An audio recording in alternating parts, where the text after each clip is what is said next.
Nos invités ce soir vont répondre à nos questions en direct. On va démarrer avec vous, Julien Plantier, premier adjoint au maire de Nîmes. Corentin, je vous laisse poser la première question. Oui, alors vous n'êtes plus membre des LR, des Républicains, mais au regard de vos ambitions, le sort de votre ancienne famille politique l'influera quand même sur votre destin. Quel regard portez-vous sur la prestation des LR pendant cette séquence des législatives ? Alors je suis encore adhérent au niveau des Républicains. J'avais quitté mes fonctions de cadre du parti il y a maintenant 2 ans.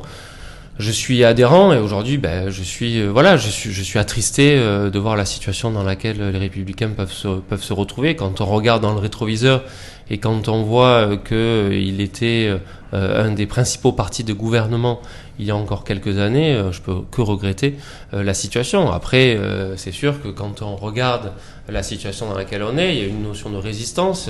Ils arrivent, bon an, mal an, à avoir un groupe quand même assez révélateur par rapport au Parlement et j'ose espérer que d'ici aux prochains mois et aux prochaines années, on sera en capacité de redevenir une force de proposition importante sur le territoire national et bien évidemment d'un point de vue local. Et là, sur le court terme, pour empêcher le nouveau Front populaire de gouverner, il va falloir s'allier avec Emmanuel Macron. Comment nouer cette alliance ? En fait, moi je veux bien qu'on entende cela. Il faut quand même partir à la base de la situation.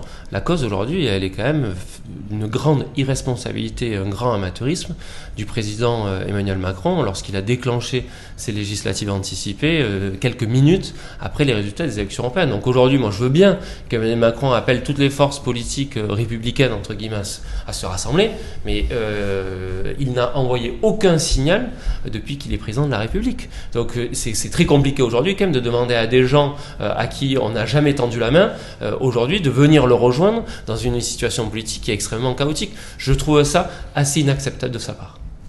Mais la situation est bloquée, malheureusement.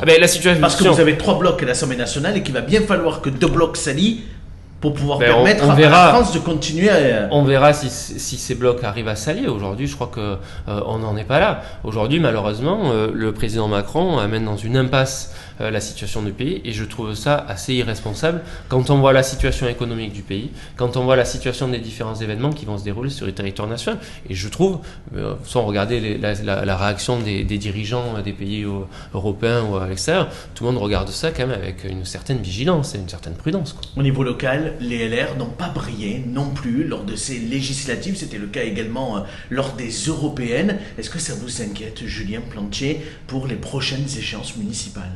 C'est pas une question d'inquiétude, c'est une question de réalisme et de faire preuve de lucidité. Je crois qu'aujourd'hui, on parlait de la notion de l'électorat, la manière dont il peut se manifester.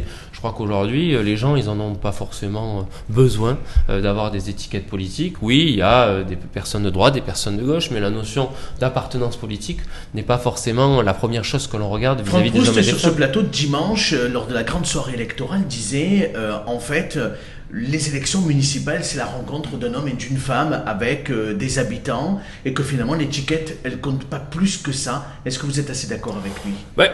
Bien évidemment que les personnes qui votent à une élection municipale, qui est l'élection la plus importante avec celle du président de la République, font apparaître on dépasse les idéaux politiques et on regarde le profil de la personne qui peut se présenter. Après, très clairement, aujourd'hui, je crois qu'on a besoin d'envoyer des signaux très importants d'un point de vue générationnel, d'un point de vue des idées, d'un point de vue des arguments. Et c'est comme ça qu'on redonnera une certaine confiance en la politique. Et est-ce que cette large coalition qu'on voit au niveau national, est-ce qu'elle ne va pas devoir se faire aussi peut-être sur ces élections municipales de 2026 au niveau local ? Par exemple, Richard Tibérino proposait une large ouverture avec une liste, par exemple avec la macroniste Valérie Rouvrand ou même jusqu'aux socialistes représentés notamment par Nicolas Nadal. Est-ce que ça peut être une des clés de l'élection à Nîmes en 2026 ? Une parmi d'autres. Aujourd'hui, je crois qu'il faut qu'on arrête cette tambouille politico-politicienne. Moi, je veux bien, mais aller dans la rue, demander qui est Richard Tibérino, qui est Monsieur Nadal, Madame Rouvrand, Monsieur Plantier, je suis pas certain que les gens aient une grande connaissance de ces personnes-là. Ce qui les importe, c'est est-ce que leur ville se développe, est-ce que leur ville, il y fait bon vivre, est-ce que c'est une ville qui reste dans sa capacité telle qu'elle est aujourd'hui. Je crois que voilà, il faut qu'on dépasse là. En tout cas, ce qui est certain, c'est que pour ma part, je ne souhaite pas, et essayer déjà de voir une notion d'appareil politique, de calcul politique. Je crois qu'il y a un temps pour tout. Aujourd'hui, il y a un temps vis-à-vis du bilan des élections législatives anticipées. Demain, on aura bien évidemment le temps de parler des élections municipales. À partir du moment où le scrutin est dans maintenant 18 mois, il est clair que cette question devra être abordée dans les prochaines semaines. Quelques questions locales, d'actualité du moment. La première que je voulais vous poser, c'est les conseils de quartier aujourd'hui dans certains territoires de Nîmes se plaignent de cet immobilier cet immobilier un peu rampant, c'est-à-dire ces développements importants de bâtiments, pour certains devant leurs portes, devant leurs maisons. On sait qu'il y a eu quelques conseils de quartier, alors pas houleux, mais où la discussion a pu être vive. Comment vous pouvez rassurer les habitants pour leur dire que vous avez pris conscience effectivement que de par Montpellier, qui avait un peu fermé les portes, l'immobilier s'est peut-être davantage développé à Nîmes, aussi pour une question d'attractivité du territoire nîmois, mais qu'aujourd'hui, ça pose réellement des difficultés pour certains habitants. C'est normal, cette anxiété vis-à-vis de l'urbanisme sur la ville. On touche au droit de propriété, on touche à son domicile, on touche à son cocon familial et personnel. Il est normal qu'un certain nombre de questions, de problématiques soient abordées, et je ne me suis jamais dérobé pour évoquer la notion d'urbanisme. Oui, vous êtes très présent d'ailleurs. Au niveau des comités de quartier, c'est normal, et c'est aussi comme ça qu'on doit redonner confiance en la politique. Quand il y a une question, il faut qu'il y ait une réponse, qu'elle soit positive ou négative. Il faut qu'on soit en capacité d'apporter des éléments. Deux choses par rapport à l'urbanisme. Ça fait maintenant quelques mois qu'on a mis en place un guide qualité qui permet aujourd'hui de proposer un canevas, une sorte de prescription obligatoire pour que les promoteurs et les opérateurs immobiliers puissent réaliser des projets. Et les premiers résultats sont assez concrets et sont très probants. C'est-à-dire que lorsque le PLU permet à ce qu'on puisse réaliser un immeuble de 5 étages et de faire 40 logements, et bien grâce à ce guide qualité, il y a une notion d'insertion et de progressivité au niveau du quartier qui permet de réduire assez facilement cela pour le bien-être et pour la notion d'acceptabilité. C'est ça le plus difficile, la notion d'acceptabilité des projets vis-à-vis des riverains.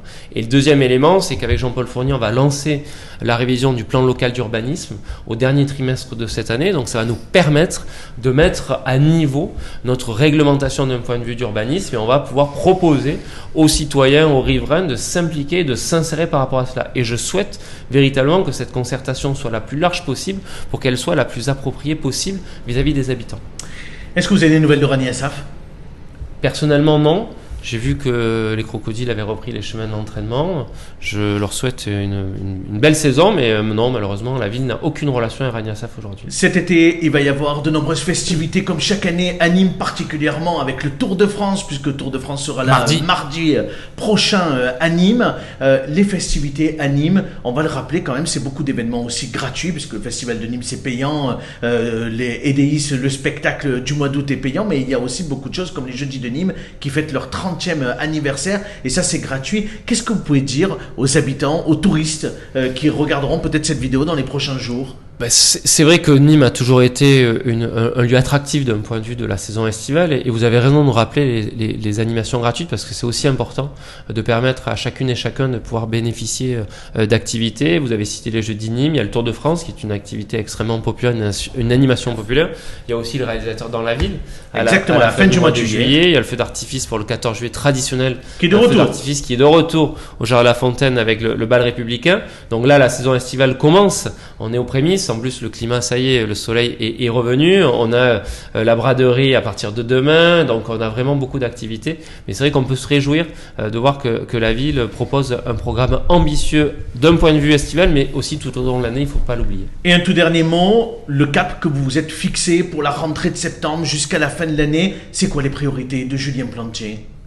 Je ne sais pas si ça intéresse votre vous êtes le premier adjoint, donc j'ai envie de dire, non, surtout... ce qui est important, c'est qu'on puisse préparer la rentrée scolaire dans les meilleures conditions. Aujourd'hui, pendant tout l'été... Il va y avoir des travaux aussi cet été encore dans les écoles ? Travaux de rénovation, notamment de rénovation énergétique. On est en train de terminer le chantier, qui est un chantier très important, de la halle des sports sur la zone Vignoles, qui va être un magnifique écrin sportif pour les activités, les associations sportives. Ça ouvre en septembre, on va le rappeler. Tout à fait, fin septembre. On est en train aussi de finaliser les travaux du Palais des Congrès. On est dans les starting blocks pour préparer le parc urbain Jacques Chirac aussi. Donc voilà, c'est une ville qui continue l'action qui est menée aux côtés de Jean-Paul Fournier. Merci beaucoup, Merci à Julien vous. Plancher. Il reste un dernier exercice. On ne vous demande pas de poser une question à un invité comme on a pu le faire tout au long de la saison, mais c'est le choix des invités du club.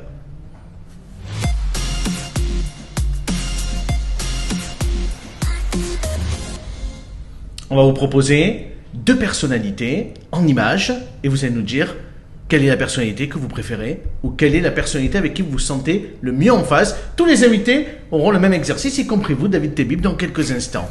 On affiche les 2 premières personnalités pour Julien Plancher. Quelle est votre préférence entre Johan Gillet, le député du Rassemblement national, et Vincent Bouget, le secrétaire départemental du Parti communiste français? Ma réponse, ne vous étonnera pas. Je ne me retrouve dans aucun de ces 2 représentants politiques. Je les respecte.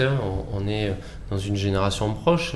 Vincent Bouget et pas la France Insoumise, c'est le Parti communiste. Je n'ai jamais dit que c'était la France Insoumise, mais en tout cas, d'un point de vue d'une approche locale, ces 2 représentants politiques qui sont des adversaires de la majorité municipale, et on l'assume pleinement.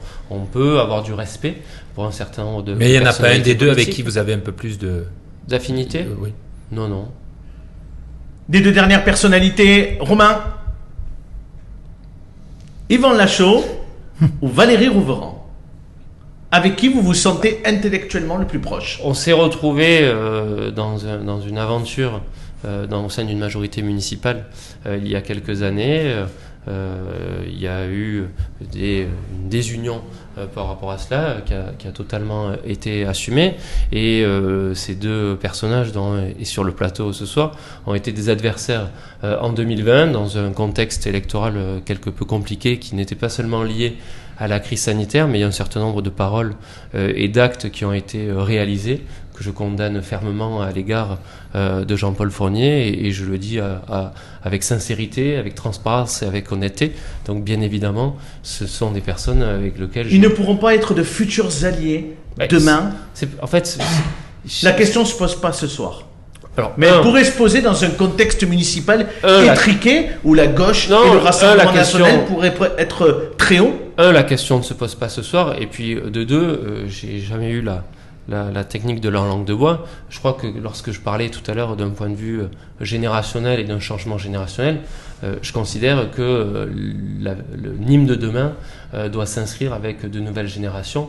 Et il faut absolument qu'on puisse mettre en place une nouvelle dynamique avec des personnes qui sont pas forcément très impliquées, très expérimentées d'un point de vue politique. Donc voilà, il n'y a aucune volonté. Merci Julien Plancher d'avoir répondu à l'ensemble de nos questions.